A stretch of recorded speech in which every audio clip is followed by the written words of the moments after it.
Welcome to Angle C and the P1 GTR. Had worse days, I have to say. This is ridiculous. After all, this car, incredible thing, 2 million quid, 1000 PS, 986 horsepower. And it's the sort of car that manufacturers don't want you to drive, understandably, or when they do, it's very, very restrictive. But we've had this car on this track for a day and a half now. No one telling us what to do, just support, putting new tyres on the thing.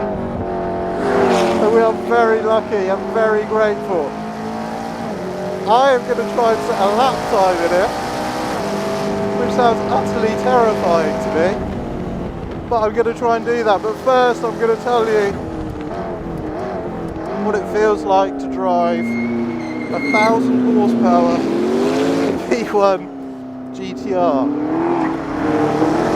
other than just saying, oh my god! So okay, let's be rational and sensible.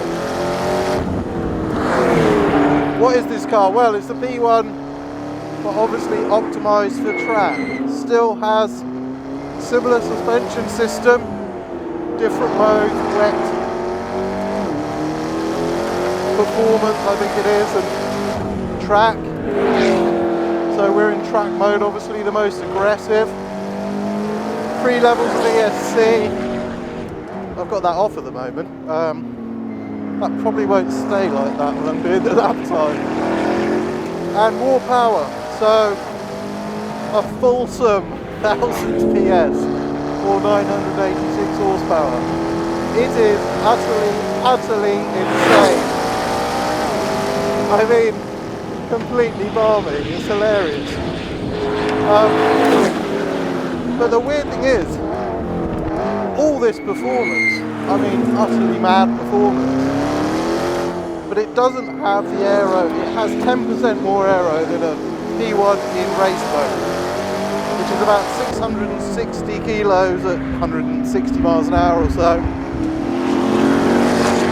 But it doesn't have quite this incredible feeling of being sucked to the ground that you get with a proper GT3 race car. Now this track, it has to be said, is not ideal for this car. It's just too small, the aero doesn't get to work. Jesus Christ, it feels fast though. And I guess what's amazing about it, just like the P1 road car, it feels remarkably easy to drive. It's predictable. I mean, it's got a lot of power, so you can get into a huge amount of trouble. But it's an enjoyable car to drive. I'm not absolutely terrified and intimidated, and that's because it's built for people with a lot of money who want this amazing McLaren experience, but they're not necessarily heroic drivers. So it steers from, wow! Slide it just like you can. The normal P1, well, they don't have as much lock, so you have to be careful not to overdo it. But yeah, it's awesome. Of course, the P1 GTR is not actually a road car. It's built for a track only, but the amazing thing is you can now, got a couple of $100 grand or so, you can now get your P1 converted to road use by Lanzante. We drove one recently, Primo, and it was brilliant on the road, I have to say. Wild and stupid and bumped you around all over the place where the road car wouldn't do that. Probably not as fast as a P1 road car in that respect on the road, but God, it was exciting. So this isn't a road car. We got Pirelli slicks, similar compound to a GT3. The way you can just hang it into fast corners is brilliant. The brakes are pretty mighty. But it's the drivability that amazes, I guess. Wah! Yes! Yes! It's awesome. This circuit is awesome. This car is awesome. It's got to be faster than anything we've ever driven around here, despite the fact you can't really get the aero doing its thing. How fast it is, I mean, I'm sure there'll be lots of debate, but almost doesn't matter. It's so exciting, so drivable, it's so utterly ridiculous. That's what this thing is. It's just fun.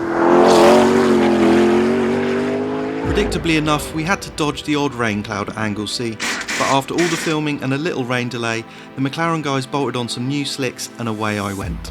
Trying to forget the P1 GTR's price tag and fixing my gaze anywhere but at the tyre walls lining the circuit.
Just watching that lap back is enough to give me goosebumps. The P1 GTR, even on a circuit that doesn't really play to its strengths, is a mind-blowing experience.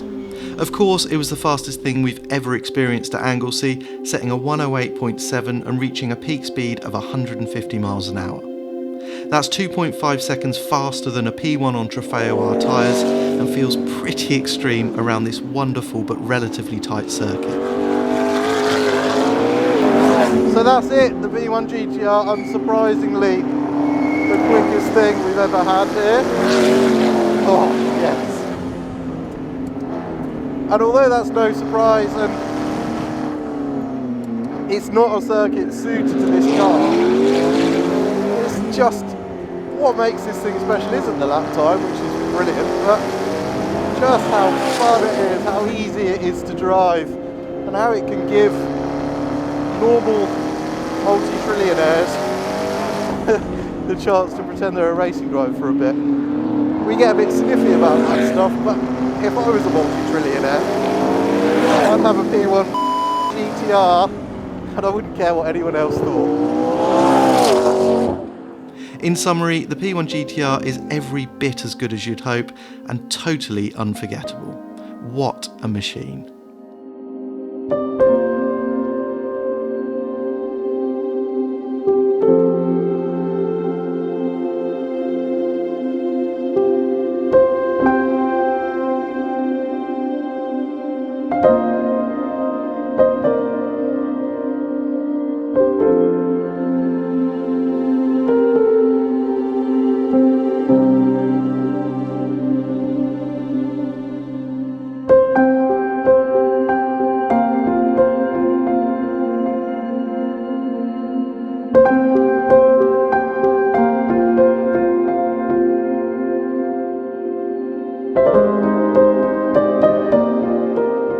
To watch some ordinary supercars set much slower lap times, please click on the links. And don't forget to subscribe to Evo for even more videos just like this.